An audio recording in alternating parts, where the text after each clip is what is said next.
이번 특별 새벽 부흥회 때 이 요나서를 가지고 말씀을 풀어나가려고 준비 중인데, 오늘은 그 서론격입니다.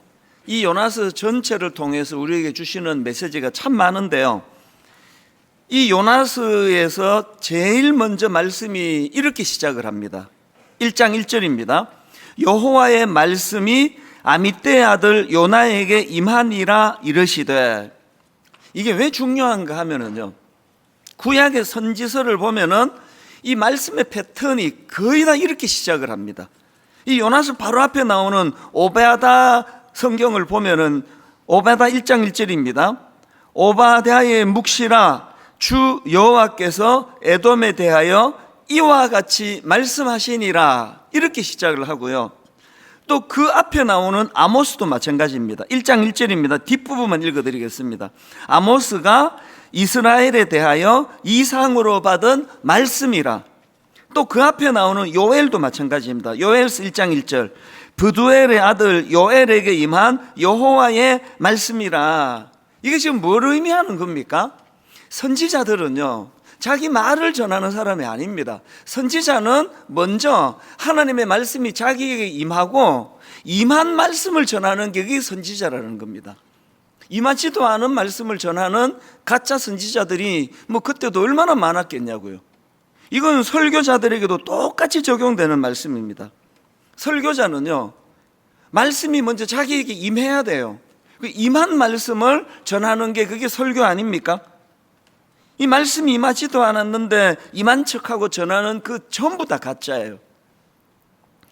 한 몇 년 전인데요, 제가 미국 집회를 가서 그게 첫날 저녁이었던지 둘째 날 저녁이었던지 시차 때문에 잠이 안 와서 막 뒤척뒤척 거리는데, 한국에서 이제 어떤 성도님이 저희에게 그 메일을 보내왔는데요, 그 당시 이제 챗 GPT라는 인공지능이 이제 나온 지 얼마 안 될 때입니다. 이분이 그걸 가지고 이렇게 저렇게 시도를 해보셨는데, 뭘 보내주셨냐 하니까요, 목사님, 제가 그 챗 GPT 인공지능에게 이제 성경 본문을 주고 그리고 이걸 가지고 설교를 한 편 만들으라 그랬더니 그게 1초 만인지 2초 만인지 쫙 나왔는데 이 설교문이 바로 그 내용입니다. 그리고 제게 보내줬는데요, 제 잠이 확 깨더라고요. 서론, 대지 1, 2, 3, 결론, 너무나 짜임새 있게 그거를 가지고 살붙여서 설교하면 되겠다 할 정도로 완벽한 설교가 1초 만인지 2초 만인지 나왔다는 겁니다. 그 이후에 지금 인공지능은 훨씬 더 발전을 하고 있거든요. 그래서 혼란이 오더라고요. 시차 때문에 잠도 안 오고 뒤척이던 차에, 아니 인공지능이 이렇게 빠른 시간 안에 설교문을 이렇게 만들어내고 계속 발전해 간다면, 그러면 인간 설교자인 저하고 이 인공지능하고 어떻게 차별화를 둬야 되나? 어떤 변화를 가져와야 되나? 그런 생각을 제가 하게 됐는데요, 답을 찾는 데는 그렇게 오래 걸리지 않았습니다. 인공지능이 아무리 발달하고 또 발달해도요, 그러나 그 인공지능에게는 하나님의 말씀이 임하지 않습니다. 여호와의 말씀이 인공지능에게 임하니라 이르시되, 이런 거 없습니다. 그래서 제가 그런 생각을 하고 나니까 자꾸 요즘에는요, 이 1절 말씀을 이제 저에게 적용해서 이렇게 독백을 할 때가 종종 있습니다. 여호와의 말씀이 이찬수 목사에게 임하니라 이르시되. 이게 인공지능하고 저하고의 결정적인 차이예요. 그래서 제가 마음에 비장이 지는 거 아닙니까? 저도 하나님 말씀을 사모하지 않고 주석 보고 참고 서적 보고 여기저기 베껴가지고 기성전 설교하면 그거 인공지능 설교나 제 설교나 똑같은 거 아닙니까? 이번에 그 새벽 부흥회 때 요나서를 살펴봐야 되겠다 제가 결심한 것도요, 이 요나서에 굉장히 중요한 특징이 하나 있습니다. 다른 선지서들은요, 전부 그 선지자를 통해서 백성들에게 전하는 말씀이거든요. 그런데 요나서는요, 선지자인 요나에게 주시는 말씀이에요. 이게 완전 결정적인 차이인데, 그래서 제가 옛날에 그 부흥사 목사님들이 설교할 때마다 요나스 할 때마다 거의 좀 재미없는 그런 레파토리를 웃기셨거든요. 요나가 문제라고. 그러면서 이제 뭐 이런 이야기를 엄청 많이 해가지고 제가 그때 대학교 다닐 때는 참 저걸 웃긴다고 말씀하시나? 뭐 그런 생각을 제가 했는데 요새는 제가 웃기려고 그러는 게 아니라 이 요나스의 흐름을 보고 또 전체적인 그 메시지를 보면서 아, 이건 저에게 주시는 말씀이구나. 그래서 나가 문제구나. 그게 참 그 어릴 때 설교한 그게 이게 영향을 미쳐요. 이렇게 하면서 아, 유치한데 나. 내가 문제구나. 당신이 문제야. 이게 아니고, 그래서 여러분, 오늘 여기에 뭐 저 같은 목회자는 말할 것도 없고요. 우리 순장님들, 주일학교 교사분들, 그리고 가정에 가면 여러분 모두가 다 엄마, 아빠가 다 그 아이들에게 지도자 아닙니까? 요나가 문제예요. 그래서 뭐가 문제냐? 오늘 우리가 그 요나에게 주시는 요나스의 1장 1절 말씀의 시작이 여호와의 말씀이 요나에게 아미떼 아들 요나에게 임하니라 이르시되, 이게 있어야 그게 선지자라는 거예요. 이게 있어야 그게 인공지능이 아니라 그게 인간 설교자라는 거거든요. 성도님들이 신앙생활도 마찬가지 아닙니까? 제가 단언컨대요, 말씀을 사모하지 않은데 그 사람 신앙이 성장하는 경우는 없습니다. 절대 없습니다. 시편의 문을 여는 시편 1편의 흐름도 이걸 강조하고 있는데요. 자, 시편 1편 1절 2절입니다. 복 있는 사람은 악인들의 꾀를 따르지 아니하며 죄인들의 길에 서지 아니하며 오만한 자들의 자리에 앉지 아니하고 오직 여호와의 율법을 즐거워하여 그의 율법을 주야로 묵상하는 자로다. 이게 시편의 시작이에요. 그리고는 3절입니다. 그는 시냇가에 심은 나무가 철을 따라 열매를 맺으며 그 잎사귀가 마르지 아니한 같으니 그가 하는 모든 일이 다 형통하리로다. 그리고 이제 무엇과 대조하는가 하니까 4절입니다. 악인들은 그렇지 아니하며 오직 바람에 나는 겨와 같도다. 이 대조를 아시겠습니까? 여러분 한번 짧은 시간이지만 본인은 한번 돌아보세요. 여러분은 지금 시냇가에 심은 나무같이 이 혼란한 세상에 요동하지 않는 그런 삶을 살고 계십니까? 아니면 여러분의 인생은 바람에 나는 겨와 같으십니까? 이렇게 흔들면 이렇게 흔들리고 저렇게 흔들면 저렇게 흔들리는 바람에 나는 겨와 같은 이런 인생이 얼마나 많으냐고요. 그러면 질문을 좀 범위를 넓혀서 여러분 생각에 지금 한국교회는 요동하지 않는 시냇가에 심은 나무 같아 보이십니까? 아니면은 바람에 나는 겨와 같습니까? 뭐 답은 다 다르겠지만요, 이 답을 이루는 원인은 똑같습니다. 그 교회가 뭐 아무리 화려하고 사람 많이 모이고 대단해도 말씀을 소중히 여기지 않고 말씀을 묵상하지 않으면 그 교회는요, 바람에 나는 겨와 같은 교회예요. 그래서 이 요나스를 묵상을 하면서 어떻게 해서든지 간에 우리가 이 하나님의 말씀 이렇게 요나에게 하나님의 말씀이 임했는데요, 어떤 말씀이 임했느냐? 놀라운 말씀이 임했습니다. 2절입니다. 너는 일어나 저 큰 성읍 니느웨로 가서 그것을 향하여 외치라. 그 악독이 내 앞에 상달되었음이니라 하시니라.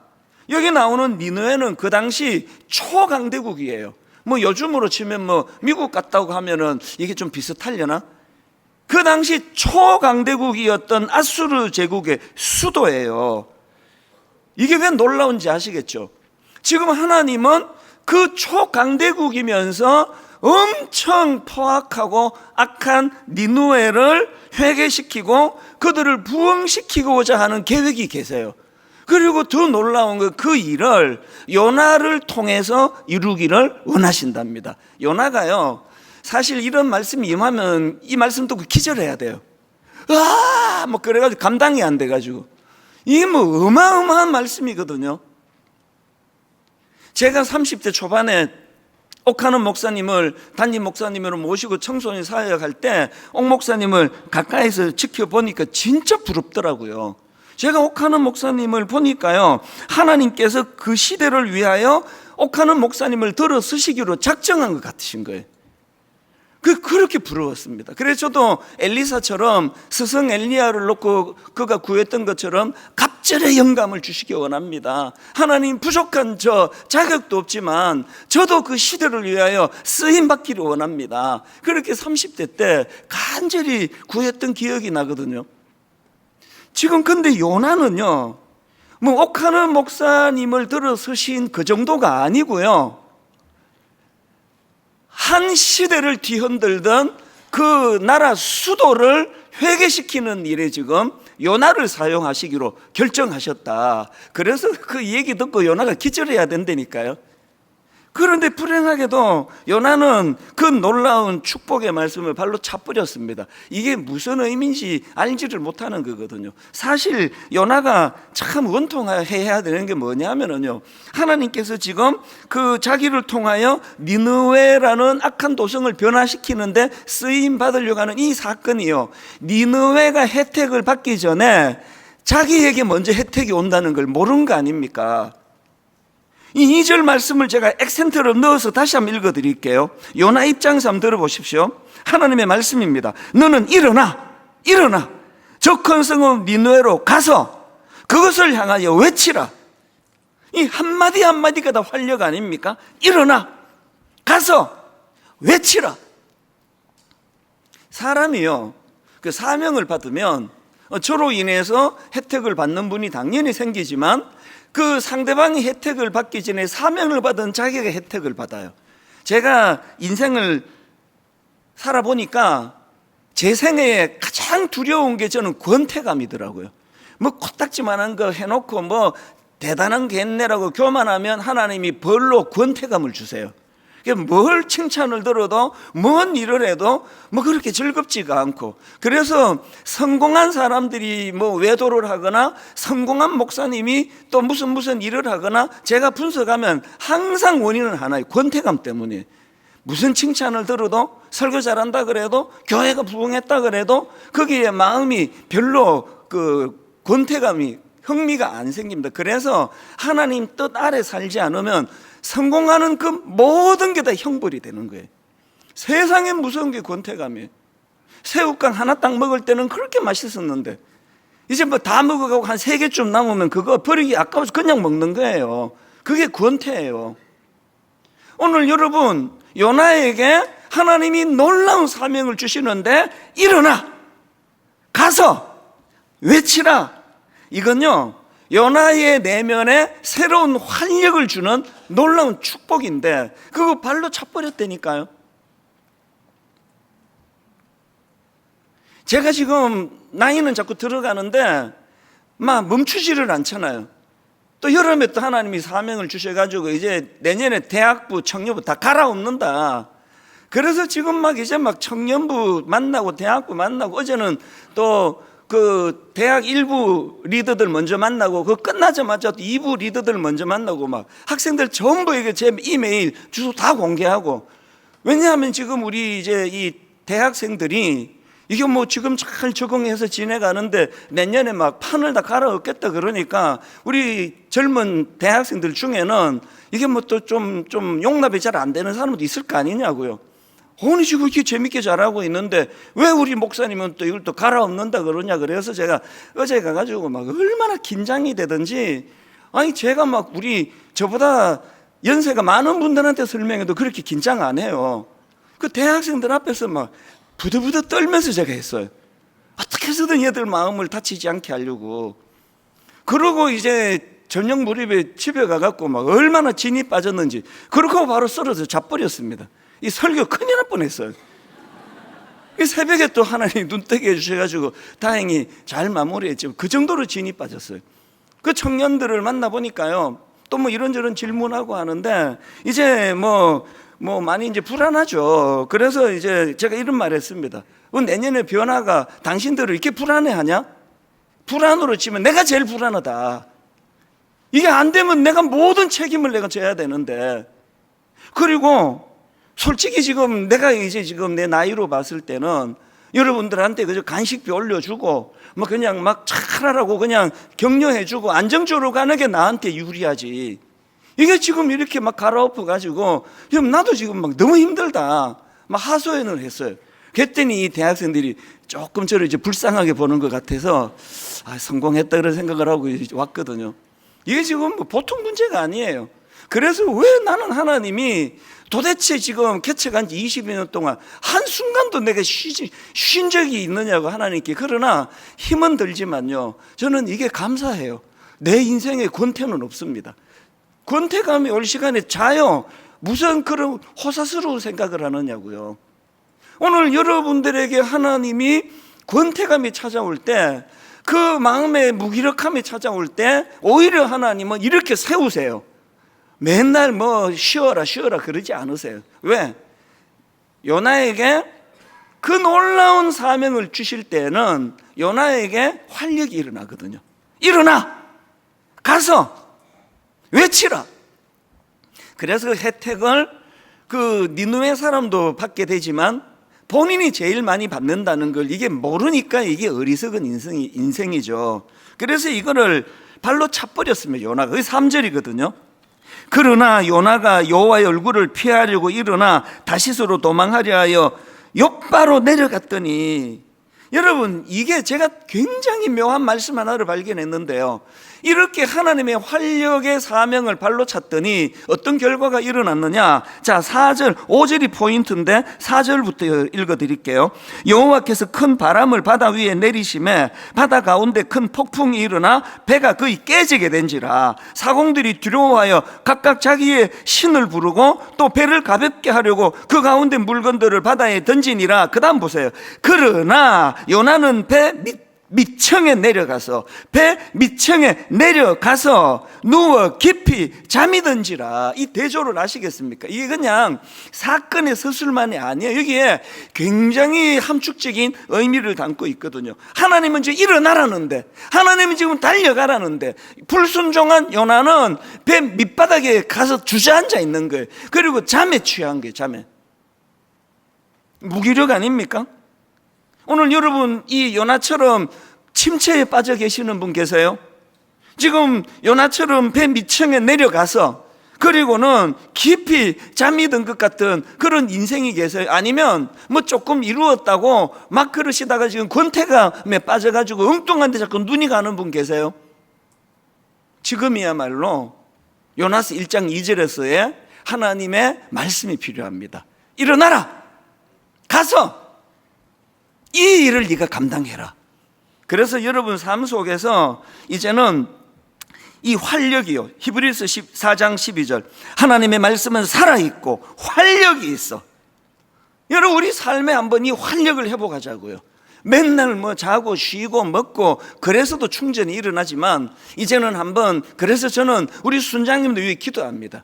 하나님, 저렇게 순원들 위해 수고하시는 우리 순장님들이 알고 봤더니 한 해를 결산했더니 그 혜택을 내가 받았네. 내가 순장하면서 순원들을 섬기면서 내 삶에 활력이 생겼네. 무기력함이 없어졌네. 우리 찬양대 남자 성도님도 오늘 특별히 나와서 찬양을 드렸지만, 사실 여러분 여기 남자 성도가 지금 엄청 많은데 왜 성가대 안 하시느냐고요. 저분들만 막 계속 오후에 막 목이 쉬도록 연습하시는데, 그런데 알고 봤더니 내가 뭐 피곤한데 뭐 주중에 힘든데 무슨 또 찬양대 그러고 안 하신 분들보다 저분들이 이제 저렇게 하고 나면 오후 내내 활력이 생겨요. 막 엄청 힘이 나거든요. 이 원리를 여러분이 아셔야 된다는 거죠. 그래서 제가 오늘은 이제 특별 새벽 부흥회 때의 서론격입니다. 요나는 왜 이 복된 것을 발로 차버렸나? 왜 불순종했나? 이게 왜 중요합니까? 우리에게도 똑같은 원리거든요. 그래서 제가 오늘 이 요나가 왜 불순종했는지를 분석해서 우리 삶에 이거 적용해 보자는 거죠. 언제 우리도 요나처럼 이렇게 어리석은 불순종의 자리에 빠지게 되는가? 두 가지로 제가 정리해 드릴게요. 첫째로요, 언제 요나처럼 어리석은 자리에 빠집니까? 상한 감정이 치유되지 않을 때예요. 제가 앞에서 이 니느웨는 아수르 제국의 수도라고 말씀을 드렸는데요, 요나 입장에서 아수르는요, 자기 민족에게 원수 나라예요. 어마어마하게 집요하게 괴롭혔거든요. 그러니까 우리는 그 일제강점기를 경험했기 때문에 어느 정도 요나의 마음을 이해할 수 있습니다. 우리가 1945년도에 해방이 됐잖아요. 지금 거의 뭐 80년, 90년 지났는데요. 가까이 지났는데 지금도 일본에 대한 감정은 여전히 안 좋아요. 여자분들이 뭐 야구 룰도 모르는데요. 한일전 한다 그러면 봐요. 룰도 모르는데 일본은 이겨야 돼. 그러면 보시는 거 아닙니까? 그 감정이 오래 남아있는 게 이게 민족 감정이라면 요나가 이해가 되죠. 요나는 자기 나라를 그렇게 집요하게 괴롭히는 그 원수 나라가 하나님이 심판을 받아야 옳다고 생각하는데 하나님이 그들을 용서해 주시겠다고, 그들을 부흥시켜 주시겠다 그러니까 용납이 잘 안 되는 거예요. 그래서 여러분, 우리가 심정적으로 요나가 이해가 되지만 그러나 여기서 무서운 진리가 하나 있습니다. 요나 내면에 그 아수르를 향한 용서하지 못하는 상한 감정이 그 아수르를 망하게 하는 게 아니라 요나 자신을 침체로 빠뜨리더라는 거예요. 이후에 살펴보겠지만 요나의 이 용서하지 못하는 그 마음이, 상한 감정이 요나를 얼마나 괴로운 자리로 빠뜨리느냐고요. 그래서 여러분, 용서는요, 상대방을 위해서도 애를 써야 되지만 용서는 자기 자신을 위해서 하는 거예요. 제가 개척하고 지금까지 정말 눈물로 기도하는 게, 하나님, 성도가 점점 많아지지만, 이제 옛날에 일만 성도 파수운동 하기 전에 성도가 막 점점 많아지지만, 하나님, 분당 우리 교회 성도들 중에 제가 한 명도 미워하는 사람이 없게 해달라고 그렇게 절박하게 기도했습니다. 왜 그렇게 기도했는지 아시죠? 제가요, 이 중에 누구 딱 한 사람만 미워하면은요, 마귀는 여기에다가 둥지를 터요. 그래갖고 말씀이 전해지겠냐고요. 그래서 절박하게 기도하는 거죠. 그리고 도저히 용서가 잘 안 되는 이런 경우들은요, 하나님 임시 조치로 그 사람은 내 마음에서 좀 내보내달라고 기도해요. 아니, 이게 한 구절 묵상하고 이 성경을 묵상하는데 여러분 참 이상하잖아요. 저도 그렇고 계속 그 미운 사람을 묵상하잖아요. 시냇가에 심은 나무와 같이 그 김집사를 계속 묵상하면서 점점 마음에 그분을 향한 분노가 많아지는 거예요. 이건 부부도 똑같더라고요. 그 남편이 그냥 출근하면서 뭐 한마디 툭 던지고 엄청 마음을 그 상처 주는 말을 한마디 던지고 유유히 그 남편 사라지고 나면 남편 올 때까지 그 말을 묵상하잖아요. 계속 그 말을 묵상하면서 어떻게 복수하지 이러면서 퇴근하자마자 또 그 시끄러워지는 거 아닙니까? 여러분, 용서는요, 상대방을 위한 거기도 하지만 내 영혼을 위한 거예요. 요나가 그 내면에 치유받지 못한 상한 감정이 요나로 하여금 침체로 몰고 갔다. 이 원리를 우리는 이 말씀에서 절대로 놓치시면 안 됩니다. 그런데 여러분, 여기서 한 가지 한번 생각을 해보세요. 만약에요, 하나님의 성품이 요나가 원했던 것처럼 바로 응징하시고 바로 징계하시고 하나님의 성품이 자기처럼 용서가 안 되는 성품을 가졌다면요, 아수르가 심판받기 전에 요나가 먼저 죽어요. 아니, 이거 선지자라는 놈이 내가 명령을 했는데 성경을 보면, 지도를 보면요, 하나님이 너 이쪽으로 가라 그랬는데 정반대로 가요. 그리고 뭐 어쩌다가 그런 게 아니라 하나님의 얼굴을 피하려고 두 번이나 대놓고 그렇게 요나가 불순종을 하거든요. 요나가 하나님이 아수르를 용서해 주시는 그런 성품을 자기가 용납을 못했는데요, 그 하나님의 성품 때문에 자기가 산다는 걸 모르는 거 아닙니까? 그래서 우리는요, 자꾸 용서하려고 애쓰기보다는 하나님의 이 긍휼하신 십자가 은혜에 감격을 회복해야 돼요. 그래서 제가 로마서 5장 8절을 자꾸 인용을 하는 거거든요. 우리가 아직 죄인 되었을 때에 그리스도께서 우리를 위하여 죽으심으로 하나님께서 우리에 대한 자기의 사랑을 확증하셨느니라. 이 감격이 회복이 돼야 설교가 살고요, 이 감격이 회복이 돼야 용서가 가능해지는 거거든요. 그런가 하면은 두 번째로 이 요나의 불순종의 원인이 하나 더 있는데요, 자기 생각이 너무 강해서 그래요. 언제 우리가 영적 침체에 빠지느냐, 언제 우리가 불순종의 자리에 빠지느냐, 자기 생각이 너무 강할 때예요. 제가 앞에서 말씀드렸잖아요. 요나가 왜 하나님께 화가 나 있습니까? 아니, 하나님이 공의로우시다면서, 공의의 하나님이시라면서 그러면 저 아수르를 멸망시켜야 되는 거 아니냐고. 이게 공입니까? 이렇게 화가 나 있는 거예요. 오늘 여러분, 이 시대 사람들이 갖고 있는 하나님에 대한 분노가 다 이런 거 아닙니까? 아무리 생각해도 내 생각이 옳으니까 하나님을 거부하는 거거든요. 저는 요즘에요, 그 프로야구 중계를 보면서 어떨 때 은혜를 받아요. 진짜 그렇습니다. 요즘에 우리나라가 이제 비디오 판독이라고, 그래서 이제 선수가 자기 생각에 억울하다 그러면 이렇게 표시하면 이거 비디오를 아주 정밀하게 분석을 해. 그래서 이 선수들이 이제 억울함을 풀어주는데, 제가 가만히 보니까요, 완전 프로 중에 프로라는 심판인데요, 판정을 잘못할 때가 생각보다 많더라고요. 이게 아웃인데 세이프라고 막 하고요, 이게 세이프인데 아웃이라 그러고요, 그거 번복하는 일이 많이 나오더라고요. 이제 그거 볼 때마다 야, 옛날 선수들은 심장병 걸려 다 죽었겠다 싶은 거예요. 얼마나 억울하겠냐고요. 이게 자기 분명히 이게 세이프인데 아웃 그러니까. 그 요새 이제 기계가 다 잡아내는 거예요. 인간은요, 아무리 코앞에서 이거는 내가 틀릴 수 없다, 이건 분명히 아웃이다 해도 잘못 판정할 수 있는 게 그게 인간이에요. 그리고 또 재밌는 게 하나 더 있는데요, 지금 우리나라 프로야구는 그 스트라이크 아웃 이 판정을 인공지능이 하는 거 아십니까? 그래서 그 심판은 큐에다가 리시버를 꽂고요, 인공지능이 가르쳐 주는 대로 하는 거예요. 이걸 이제 직통 계시라 그럽니다. 바로바로 이제 말씀을 주세요. 그래서 제가 그 심판을 볼 때마다 주께서 설교를 이렇게 제가 지금 리시버 꽂고 주시는 대로 계속 설교하면 주중이 좀 편할 텐데 그런 생각을 해요. 인공지능이요, 가르쳐 줘요. 그래서 이거는 아웃, 이거는 세이프 그러는데요, 제가 아주 흥미롭게 보는 게 뭐냐면, 옛날에 그 사람 심판이 이 스트라이크 아웃 세이프를 할 때는 선수들 항의가 종종 있었거든요. 막 열받아가지고 막 야구 방망이 막 집어 던지는 사람, 막 헬멧 집어 던지고 이랬는데요, 인공지능이 심판 보고 나서 선수들 항의가 한 건도 없습니다. 참 그 아이러니한 거 아닙니까? 모든 선수들이 인공지능을 신뢰하는 거예요. 그래서 제가 깨달은 게 있죠. 우리가 어떤 사람을 우리가 신뢰한다고 한다면 그 승복이 가능한 거구나. 그리고 내가 누구의 말에 승복한다면 그 사람을 신뢰하는 거구나.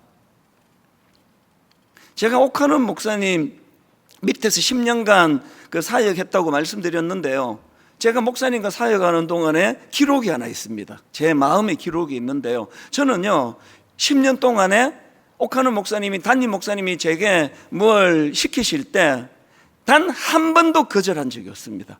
심지어는요, 기도해 보겠습니다 이런 말도 한, 그 적석에서 yes sir, yes sir, yes sir 이거였어요. 진짜 저 기도해 보겠습니다라는 답을 드린 적도 없습니다. 왜? 아니 목사님이 다 기도하시고 나한테 시키실 텐데 뭘 내가 또 기도해.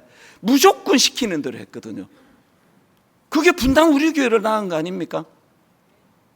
2001년 10월 달에 갑자기 부르시더니 너 내년에 개척해라. 아니 내년이라 짜지 2달밖에 안 남았는데, 저는 어른 목회를 해본 적이 없는데 중등부만 하고 고등부만 했는데, 제가 그때요, 목사님 저 내년에 개척 못합니다라고 답할 수 있는 이유를 대라면 10가지도 넘어요.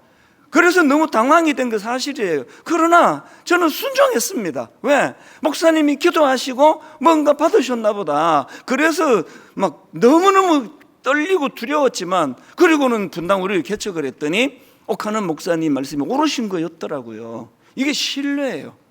신뢰에서 승복이 나오더라고요. 무슨 말씀을 드리고 싶습니까? 하나님을 향한 승복은요, 신뢰에서 나와요. 저희 아버지가 금식기도 하다가 돌아가셔서 도저히 이거는 승복할 수 없는 그런 상황에도 저희 어머니는 하나님을 신뢰했기 때문에 내가 알 수 없는 깊은 뜻이 있으실 거야, 그래서 승복을 하고 아들이 네가 아버지 뒤리려 목사가 되라, 이럴 수 있는 거 아닙니까? 그러니까 저희 어머니는 99세를 사시기까지 평온한 거예요. 시편 131편, 저때 나이가 엄마 품에 있는 것처럼 어떤 상황에서도 그 평온이 유지되는 게, 그게 제가 지켜본 저희 어머니의 삶이었다니까요. 여러분 어떠세요? 예수는 믿는데 하나님께 승복은 안 해. 맨날 시험에 드는 거죠. 맨날 시험에 드는 거예요. 왜? 승복이 안 되니까. 왜 이렇게 하시느냐고. 승복이 안 되는 건 신뢰가 안 돼서 그래요. 제가 겨우 이제 그 우리나라 나이로 29살에 우리 형님 집 잡혀가지고 그거 담보로 은행 융자 얻고, 우리 누나 세 분이 참 눈물의 누나들이에요. 미국에서 갯돈 1번, 2번 타가지고 저한테 그 선물로 주신 분들이에요.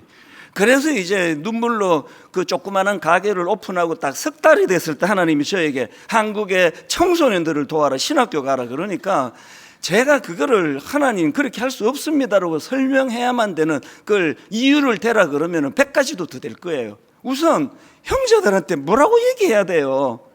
억지로 그렇게 투자해가지고 가게 차려줬더니 석 달 만에 나 한국 가겠다고, 한국에서 목사하겠다고.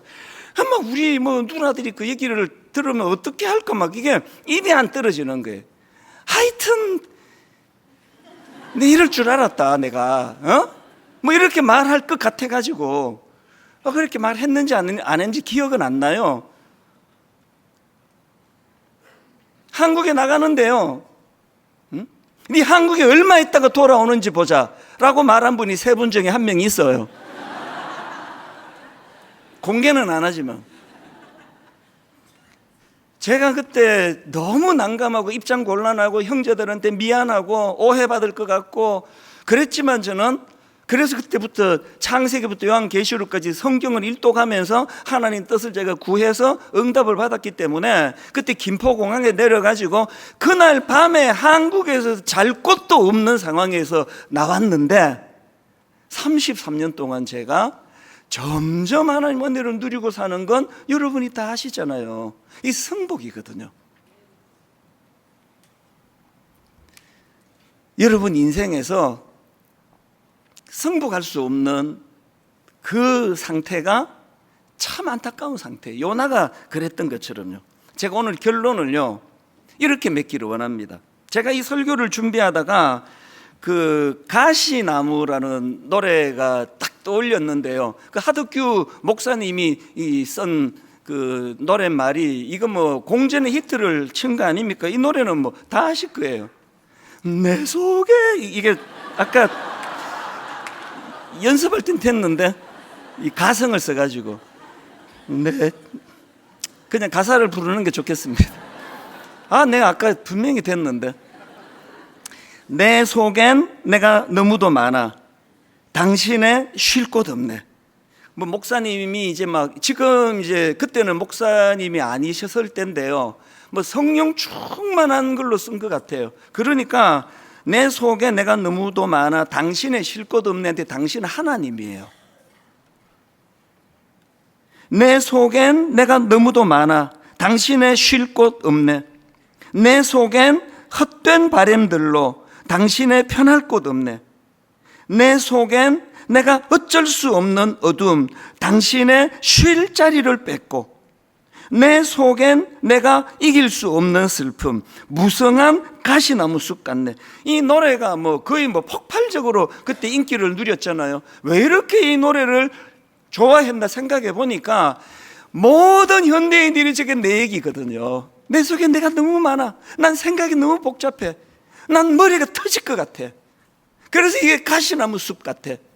그랬더니 그 다음 가사를 보니까요, 바람만 불면 그 메마른 가지 서로 부대끼며 울어대고, 저는 왜 이 가사를 볼 때마다 너무나 지금 갈등을 겪는 그 부부 생각이 날까요? 사랑해서 결혼했는데 남편과 아내가 생각이 너무 많은 거예요. 바람만 불면 그 메마른 가지 서로 부대끼며 울어대고, 쉴 곳을 찾아 지쳐 날아온 어린 새들도 가시에 찔려 날아가고. 저는 기도해요. 하나님, 그래도 상담을 받겠다고, 그래도 제 말씀을 듣고 힘없겠다고 찾아온 성도님, 제가 그분 찌르지 않기를 원합니다. 제가 그분 상처 주지 않기를 원합니다. 내 속에 쉴 곳을 찾아 지쳐 날아온 어린 새들도 가시에 찔려 날. 그래서 제가 어제 대학부 가서 그렇게 진짜 긴장을 했어요. 이 아이들을 내가 다치게 하면 안 되는데, 그래서 제가 찾아가서 또 설득하고 또 설명하고, 이제 곧 또 우리 청년부, 청년 1부, 청년 2부 리더들 만나서 또 이런 일을 또 가질 거예요. 왜? 저 때문에 어린 새들도 가시에 찔려 날아가고 이런 일이 생길까 봐. 바람만 불면 외롭고 또 괴로워 슬픈 노래를 부르던 날이 많았는데, 내 속엔 내가 너무도 많아 당신의 쉴 곳 없네. 이게 요나 이야기예요.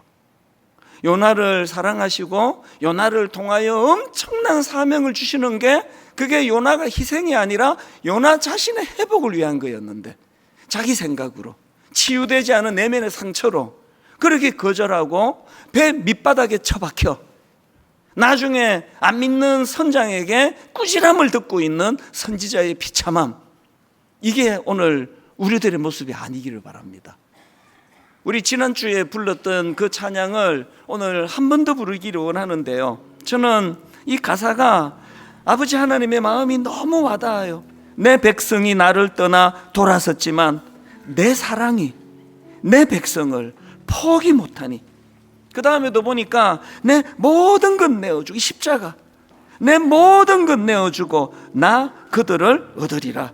저에게 이 찬양의 포인트는요, 그 다음 나오는 하나님의 사랑을 쭉 설명하고, 사랑은 절대 지지 않네.